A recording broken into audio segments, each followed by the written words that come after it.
Hello and welcome to video 5 of EIC, Essential Impact Coaching. Essential Impact Coaching is a series of 5 videos that will support your understanding of the fundamentals of a coaching process that brings about real and lasting change. You will, I am sure, enjoy and learn a lot from these. I'm Tony Swainston and I work as a personal performance coach and organisational change consultant and trainer. My contact details are shown here. If you want to contact me after watching any or all of these videos, please do. I'd be more than happy to talk to you about supporting you and or your organisation through coaching and organisational change, culture and growth. Let me start off this video by giving you an overview of the 5 videos that make up the Essential Impact Coaching series. The first one looks at defining coaching. In this, I give you 3 definitions of coaching that will enhance your understanding of coaching. I also help you to understand what coaching actually is and what it isn't. And I also take this further by distinguishing between coaching, counselling and mentoring. There can often be a great deal of confusion with these. The second video looks at the 3 skills of coaching. These are listening, questioning and reviewing.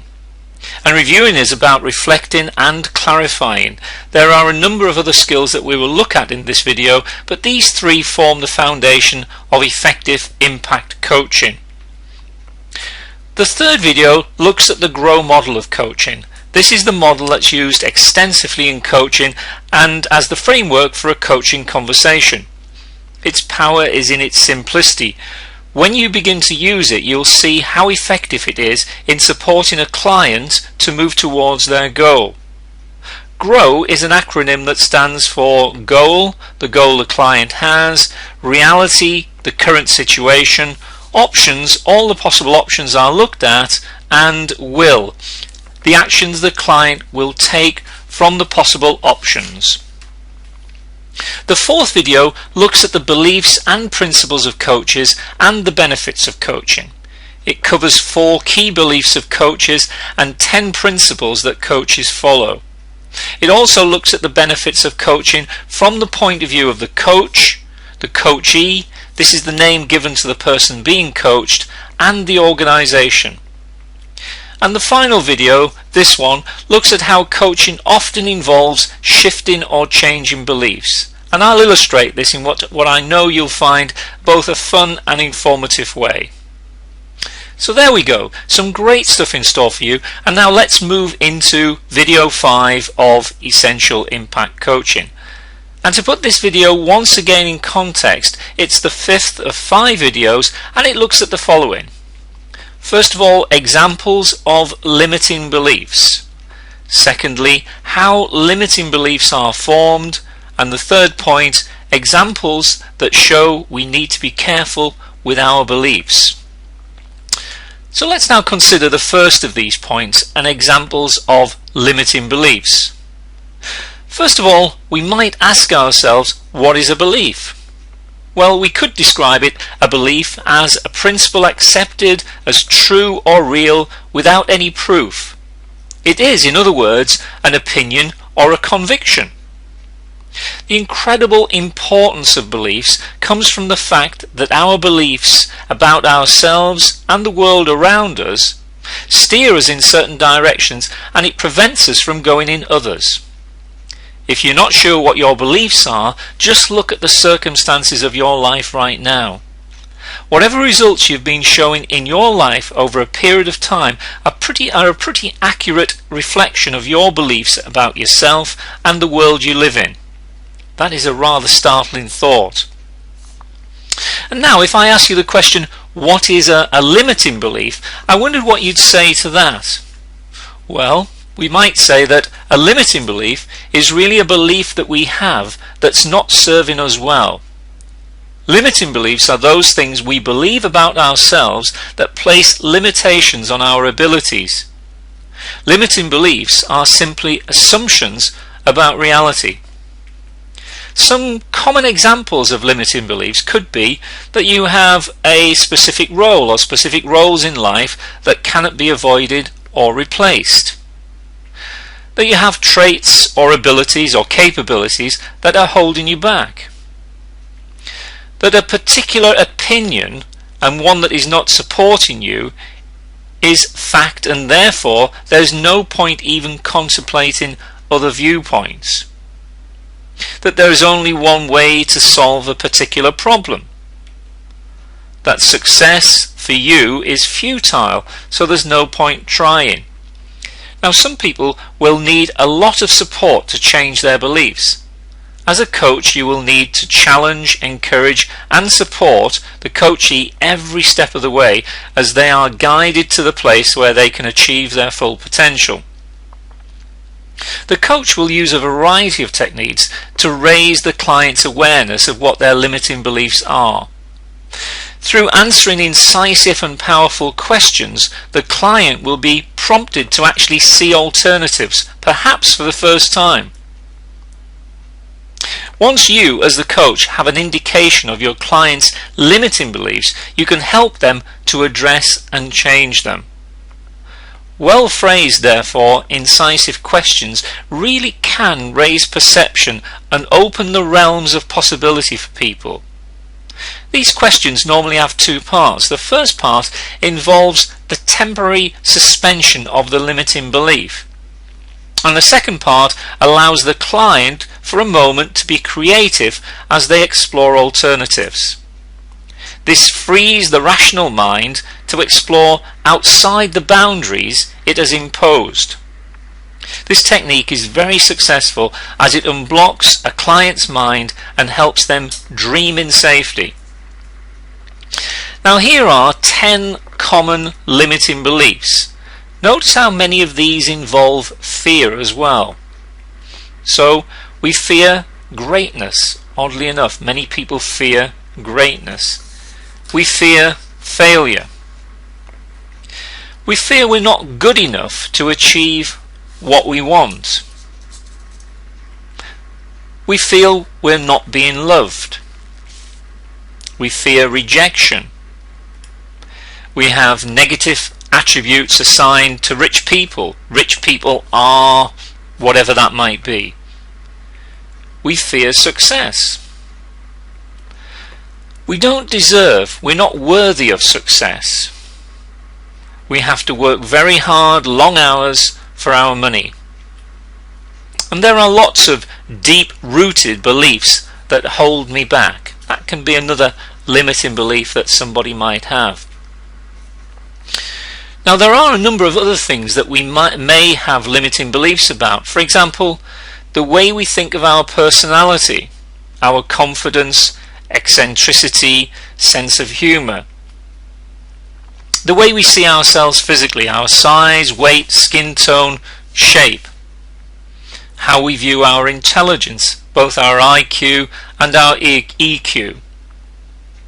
How we view other people, friends, enemies, bosses, parents, children. How we group people, how we view groups of people with beards, company directors, double glazing salespeople, the old. The way we think about institutions, for example the police force, schools, the Inland Revenue. How we view our chance in life. My weight held me back. If only I tried harder at school. Others had a better start in life than me, are things we often hear. So we might now be asking ourselves how we form these limiting beliefs. Well, beliefs are developed in a number of ways. They start in childhood, and we take them from other people, from observing the experiences of others, and from drawing conclusions from everything we learn, experience and know. Our beliefs help us to get a sense of stability in a chaotic environment, and this is a good thing. It allows us to have a sense of security and certainty, which can help us operate on a day-to-day basis.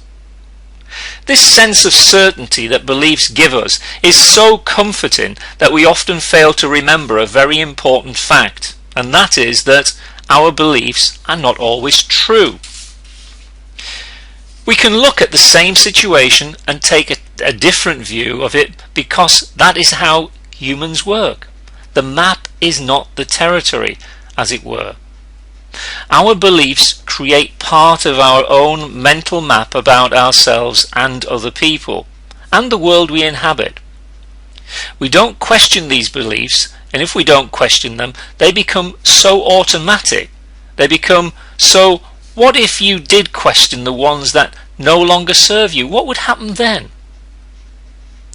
The most important opinion that a person has is about themselves, and psychologists suggest that in many ways this is generally set by the age of 12. Self-image is a collection of all the ways that we believe about that other people see us. It creates the belief of who and what we are. My belief and experience is that we can change our self-belief, our self-image, if we really want to. It may take a little time and effort, but it can be done, and that is definitely a belief that I hold within me. An important thing to bear in mind is that the subconscious mind does not evaluate or judge and cannot deal with a negative. An example of this might be that if we say to ourselves that we're going to lose weight and not be as fat as we are at the moment, then we're on the lookout for weight and fat, which just doesn't help us in our quest to lose weight. We need therefore to tell ourselves that we are, for example, going to be slim and slip into those size X jeans with no problem. Our subconscious mind will then help us to achieve this. You see, everything is filtered through your perceptions, and the reticular activating system, referred to in another video, will ensure that you see what you expect and ignore the rest.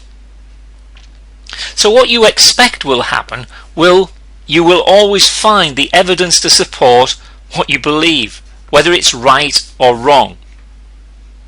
So here I'll take you through a 7-step process of how we psychologically form beliefs. And the first part of that is that we experience something. We have an experience that enters our consciousness. We then interpret that. We attempt then to make some sense of the experience. We then have a kind of affirmation. We test this sense making with others and other things around us. Then there's a kind of internalization. We begin to adapt our thinking as a consequence. And this then becomes a habit of mind. This thinking hardens and it becomes a habitual form of response. Something that we're no longer actually thinking about. And with a belief, we generate patterns of belief then to support this mode of thinking. And so our behavior, our future responses are shaped by such beliefs. Now let me spend a moment with you illustrating how easy it is for us to make assumptions based on our beliefs and how this can lead us to experience life in a certain way. As you look at the following slides, just reflect, if you could please, I'd like to reflect on what you see, what others might see, and how this relates to coaching. Okay, so here we go. As I flick up the next slide for a couple of seconds, what I'd like you to do is to simply read out the sentence that you see in the triangle, and do this very quickly. Speak it out loud. So I'll try to flick this slide up just for a couple of seconds and maybe then go back to this one and see what we get.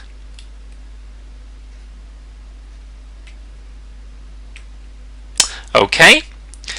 Did you spot that there were two thes? If you didn't, and I'll just go back to it now, it doesn't mean that you're a bad reader. In fact, it is quite the opposite. Competent readers don't read out every word. Interestingly, I gave this to two of my very close French friends to look at.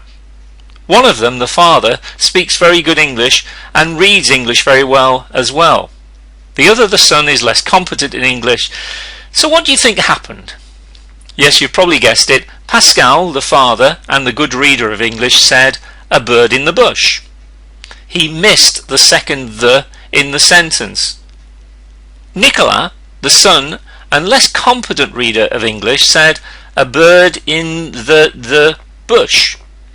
He read out every word. Excuse my silly accent there. So what does this tell us? Well, we all have beliefs, and this governs the way that we interpret and experience the world around us. Do you know anyone who thinks that everyone else who drives a car is out to annoy them when they're driving?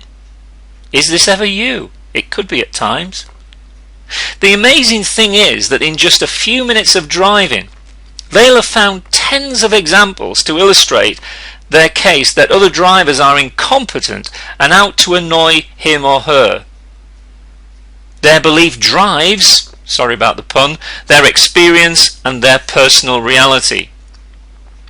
Okay, now on the next slide you'll see a set of 5 black shapes at the top of the screen. Interestingly, people interpret these in all sorts of ways. How you interpret them can indicate a great deal about your character. Sigmund Freud would have been fascinated by you and the responses you're about to give. So here we go. Study the shapes and see what you come up with. I won't take them away this time, so you have plenty of time to explore them and explain what you see. So here we go.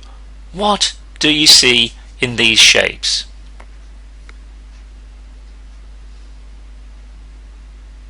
Okay, still looking at them?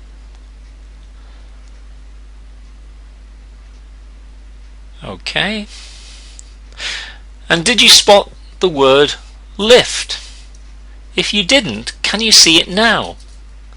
Some of you are probably still saying no. Okay, let's have a look at this. Does that make it any easier? Flicking from this slide to this slide, this slide to this slide. Well, we can certainly see lift there. It was a little bit more difficult there very clearly, and perhaps if we go on to this slide now, you might be able to see it even better. Now what's going on here? Well, of course, firstly I directed you or misdirected you with instructions about looking for what the shapes mean to you. I brought in the added dimension of talking about Sigmund Freud, so you may have been even more focused on interpreting the shapes and thinking, I wonder what this says about me. I was, of course, deliberately misleading you. You were not thinking of looking for a word here.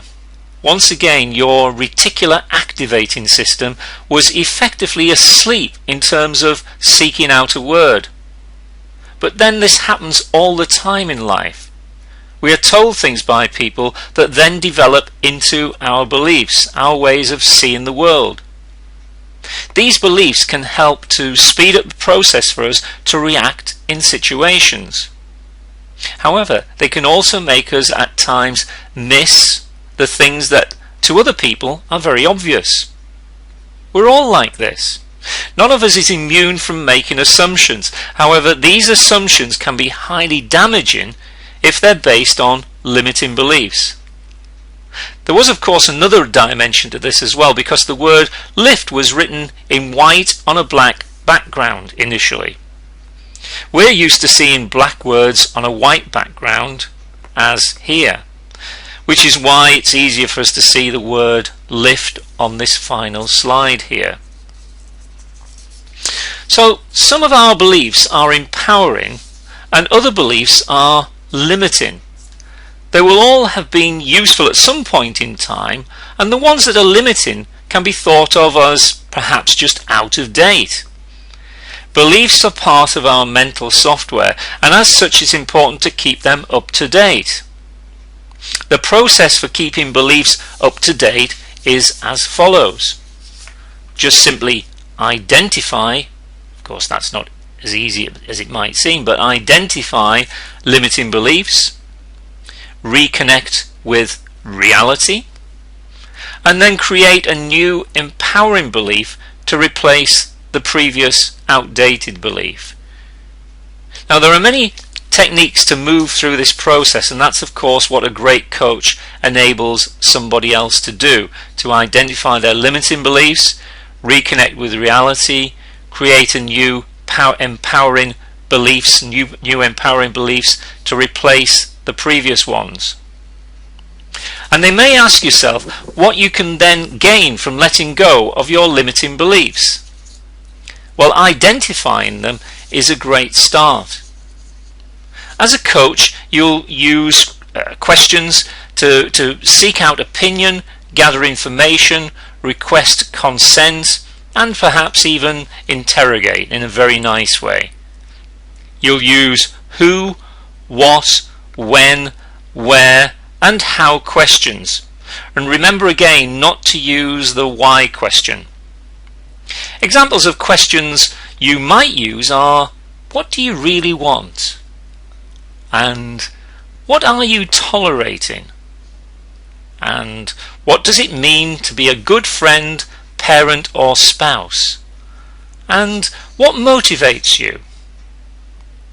As a coach, we need to bear in mind that beliefs drive our behavior, our perceptions, our understanding, our approach to the world, and our moral purpose. And finally, on this video, I offer you this quote from Lou Tice of the Pacific Institute. Lou says, "We act not in accordance with the truth, but in accordance with the truth as we perceive it to be." Perhaps the only truth is that we all interpret the world differently and have different views about reality. This makes coaching such a challenging, but at the same time immensely interesting activity. The difference that coaching can make to individuals and organizations is immense. Okay, so that's it for now. I hope you've enjoyed watching the 5th video as much as I've enjoyed making it for you. I also hope that you've learned a number of things from it, and indeed all the videos in the Essential Impact Coaching series, and that this has stimulated your interest to learn even more about coaching. And I hope that you now have a clearer understanding from this video about the beliefs and principles of a coach and the benefits of coaching to the coach, the coachee, and the organization, and how trying to change people's limiting beliefs can be such a valuable exercise. As always, please don't hesitate to contact me. My details are here. If you wish to discuss how I can support you by coaching you personally, training people in your organization on how they can coach each other, or helping you to take your organization through culture change. Thank you so much for listening and watching, and very best wishes.